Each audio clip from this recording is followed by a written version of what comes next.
ലൂക്കോസ് നമുക്കൊപ്പം ചേരുന്നു. ഇടതു നിരീക്ഷകൻ ശ്രീ റിജി ലൂക്കോസ്, താങ്കൾക്ക് ഏറ്റവും അറിയാവുന്ന ഒരു മേഖലയാണ്, താങ്കൾക്ക് അറിയാവുന്ന ഒരു രാഷ്ട്രീയം കൂടിയാണ്.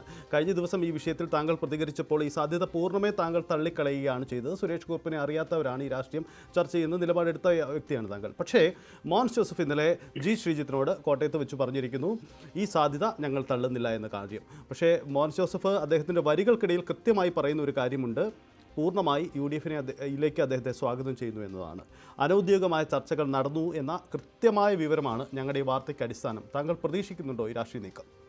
അല്ല, ഞാൻ എന്റെ പ്രിയപ്പെട്ട സുഹൃത്ത് നിങ്ങളുടെ റിപ്പോർട്ടർ ശ്രീജിത്തിന്റെ അന്വേഷണാത്മകമായിട്ടുള്ള ഈ റിപ്പോർട്ടിനെ ഞാൻ 100% തള്ളിക്കളയുന്നില്ല. കാരണം ഇപ്പോൾ UDFിനെ സംബന്ധിച്ചോളം ജനങ്ങളിൽ സ്വാധീനമുള്ള, റെപ്യൂട്ടേഷനുള്ള LDF പ്രവർത്തകരുടെ നേതൃത്വത്തിൽ ആരെങ്കിലും കിട്ടുക എന്നുള്ള അവരുടെ ഒരു ആശ്വാസമാണ്. അവരെ സംബന്ധിച്ചോളം അവർക്കൊരു പ്രതീക്ഷയാണ്. അതിനുള്ള ശ്രമം അവർ നടത്തുക, അത് സ്വാഭാവികമാണ്. പൊളിറ്റിക്സിൽ അത് സ്വാഭാവികമാണ്. പക്ഷെ ഞാൻ ആ കഴിഞ്ഞ ദിവസം പ്രതികരിച്ചതിൽ ഉറച്ചു നിൽക്കുകയാണ്. ഞാൻ അതിനെക്കുറിച്ച് പിന്നീട് കുറെ കാര്യങ്ങൾ അന്വേഷിച്ചപ്പോൾ സുരേഷ് കുറുപ്പിനെ സംബന്ധിച്ചോളം സുരേഷ് കുറുപ്പ് എല്ലാവരുമായിട്ട് നന്നായിട്ട് ഇടപെടുന്ന ഒരു വ്യക്തിത്വമാണ്. അദ്ദേഹത്തിന് കുറച്ച് ആരോഗ്യ പ്രശ്നങ്ങളൊക്കെ ഉണ്ട്.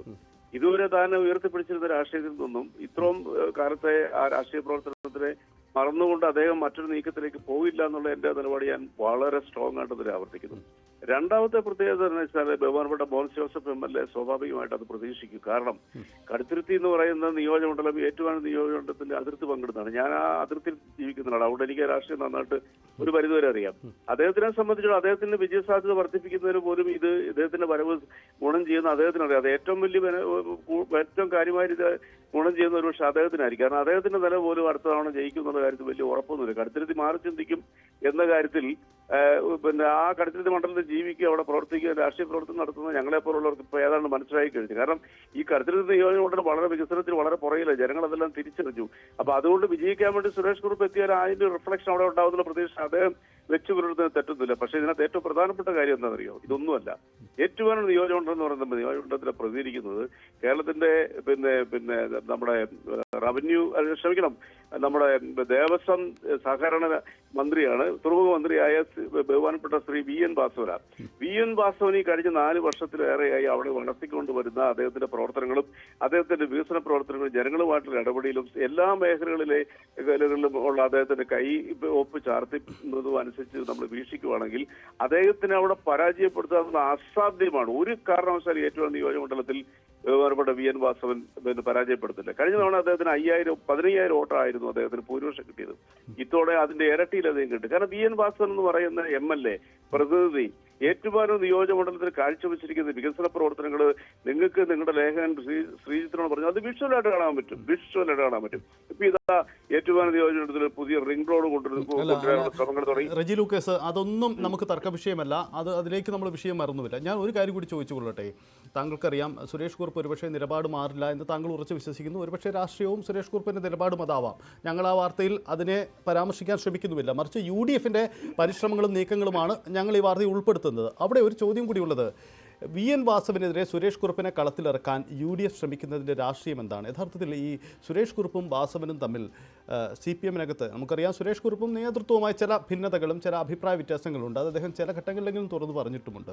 അപ്പോൾ ഈ VN വാസവനെതിരെ സുരേഷ് കുറുപ്പ് അവർക്കിടയിലുള്ള ഒരു വൈകാരിക ഒരു അകൽച്ചയുണ്ടെങ്കിൽ അതാണോ UDF ഈ സാധ്യതയായി കരുതുന്നതിൻ്റെ കാരണം? അതൊന്നുമല്ല. അതൊക്കെ ഒരു സാങ്കല്പികപരമായിട്ടുള്ള അവരുടെ നിരീക്ഷണങ്ങൾ. അവരെ സംബന്ധിച്ചിടത്തോളം അവർക്ക് അവരുടെ അതായത് കോട്ടയം ജില്ലയിൽ ഏറ്റവും കുറഞ്ഞ കോട്ടയം ജില്ലയിൽ അവരുടെ സീറ്റുകൾ നിലവിലുള്ളതിനേക്കാൾ വർദ്ധിപ്പിക്കാനുള്ള ശ്രമത്തിൽ സുരേഷ് കുറുപ്പിനെ ഒരു എന്താ പറയുക ഒരു ഇരയായിട്ട് അല്ലെങ്കിൽ അദ്ദേഹത്തിന്റെ മേലൊരു ചൂണ്ട കൊത്തി അദ്ദേഹത്തെ കൊണ്ടുവരികയാണെങ്കിൽ ഒരു വിഭാഗത്തെ ആൾക്കാർ എന്തുകൊണ്ട് സുരേഷ് കുറുപ്പ് UDFിനെ പിന്തുണയ്ക്കുന്നുള്ളൊരു പ്രതീതി ജനിപ്പിക്കുമ്പോൾ അത് വോട്ടായി മാറാം എന്നുള്ള പ്രതീക്ഷയാണ് അവരെ സംബന്ധിച്ചോളം സ്വാഭാവികമായിട്ട്. അത് വളരെ തന്ത്രപരമായ നീക്കമാണ്. ഞാൻ അതിനെയൊന്നും അവർ കുറ്റപ്പെടുത്തുന്നില്ല. കാരണം ഏത് മുന്നണിയും ഏത് രാഷ്ട്രീയ കക്ഷികളും നിലനിൽപ്പിന് വേണ്ടിയിട്ട് അവർ ഇത്തരം തന്ത്രങ്ങൾ വിനിയോഗിക്കും. അങ്ങനെ തങ്ങളുടെ ഒപ്പം ചേർത്തിരിക്കുന്ന ഒരുപാട് രാഷ്ട്രീയ നേതാക്കൾ കേരളത്തിലുണ്ട്. അവരുടെയൊക്കെ ഭാവി എന്താണെന്നുള്ളത് നമ്മൾ വിശകലനം നടത്താനുള്ള സമയമൊന്നുമില്ല. ഈ ഒരു ലക്ഷ്യമാണ്. അതുകൊണ്ടാണല്ലോ മോൻസ് ജോസഫ് അദ്ദേഹം വന്നാൽ സ്വാഗതം എന്ന് അദ്ദേഹത്തിന്റെയുമായിട്ട് ബന്ധപ്പെട്ട വാർത്തകൾ നിഷേധിക്കേണ്ട ബഹുമാനപ്പെട്ട മോൻസ് ജോസഫ് MLA പറയാനുള്ള കാരണം എന്തുകൊണ്ടാണ്?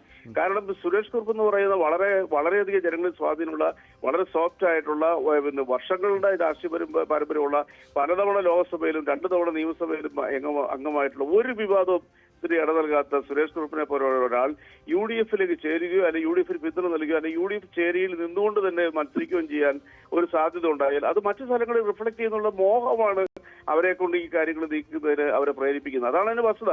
പക്ഷെ അത് ഇമ്പോസിബിൾ എന്നുള്ള എന്റെ വാക്ക് ഞാൻ ആവർത്തിക്കുന്നു. It is impossible.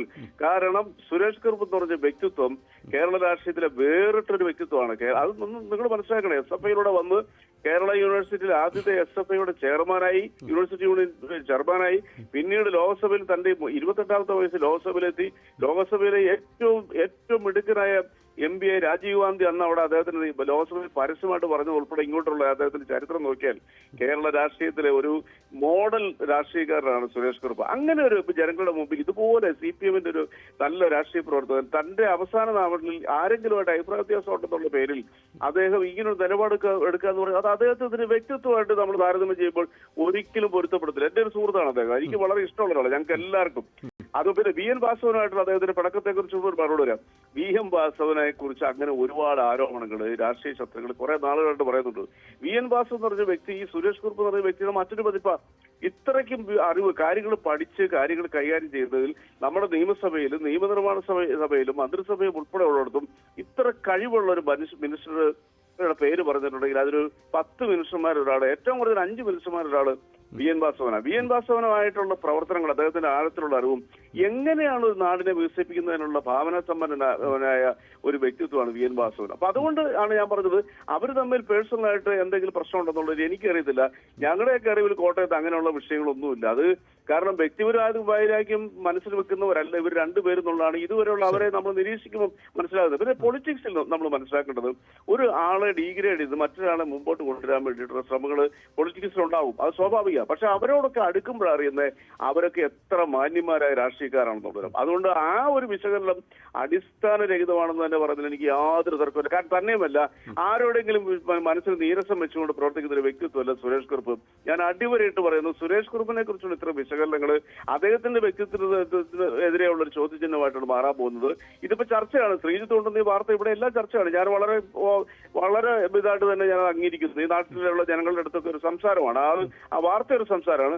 അവരിലെല്ലാവരും ഒരു അമർഷമുണ്ട്. കാരണം സുരേഷ് കുറുപ്പ് എന്ന് പറഞ്ഞ വ്യക്തിത്വത്തിനെ ഈ രീതിയിൽ പിന്നെ ഈ UDF കൊണ്ടുവരാൻ ശ്രമിക്കുന്നു, അല്ലെ അവർ അത് ഓൺ ചെയ്യുന്നു പറയുന്നത് സ്വാഭാവികമായിട്ടും കുറുപ്പ് സാറിനെ സംബന്ധിച്ചുള്ള അദ്ദേഹത്തിന്റെ വ്യക്തിത്വത്തിന് നേരെയുള്ള ഒരു കളങ്കപരമായിട്ടുള്ള ഒരു സമീപനമാണ് ഇവർ എടുക്കുന്നുള്ളതാണ്. ഒരിക്കലും UDFന്റെ ഭാഗത്തു നിന്നും ഇങ്ങനെ ഒരു നീക്കം ഉണ്ടായാലും ഇല്ലെങ്കിലും അത് വിജയിക്കത്തില്ല എന്നുള്ളവരും ഞാൻ 100% ഉറപ്പ് വരുന്നു. പിന്നെ കടുത്തുരുത്തിയിലെ MLA ബഹുമാനപ്പെട്ട മോഹൻ ജോസഫ് MLA അതിനു വേണ്ടിയിട്ടുള്ള ശ്രമങ്ങൾ നടത്തുക, അദ്ദേഹം ഓൺ ചെയ്യുകയോ അല്ലെങ്കിൽ വന്നാൽ സ്വാഗതം ചെയ്യുന്നത് അദ്ദേഹത്തിന്റെ വിജയസാധ്യത പോലും കുറയുന്നുണ്ട്. അതിനൊരു ഗുണം കിട്ടാൻ വേണ്ടിയിട്ടാണ് സുരേഷ് കുറുപ്പിന്റെ പേരിൽ ഈ രീതിയിൽ ഉള്ള വാർത്തകൾ ഉണ്ടാകുന്നതാണ് ഞാൻ പ്രതീക്ഷിക്കുന്നത്. കാരണം കടുത്തുരുത്തി നിയോജകമണ്ഡലത്തിലെ ഒരു വോട്ടറാണ്. എനിക്ക് വളരെ വ്യക്തമായിട്ടൊരു നാടിനെ കുറിച്ച്. ശരി, വളരെ നന്ദി റിജി ലൂക്കോസ്. എന്തായാലും താങ്കൾ പൂർണ്ണമായും ആ സാധ്യത തള്ളുന്നു എന്നതാണ് സാഹചര്യം. ഒപ്പം നമുക്ക് കോട്ടയത്തെ ഒരു പ്രതികരണം കൂടി നോക്കാം. സജി മഞ്ഞക്കടമ്പിൽ നമുക്കൊപ്പം ചേരുകയാണ്. കേരള കോൺഗ്രസിന്റെ മുൻ ജില്ലാ കൺവീനർ കൂടിയായിരുന്ന വ്യക്തിയാണ്. കേരള കോൺഗ്രസ് ജില്ലാ പ്രസിഡന്റ് കൂടിയായിരുന്നു.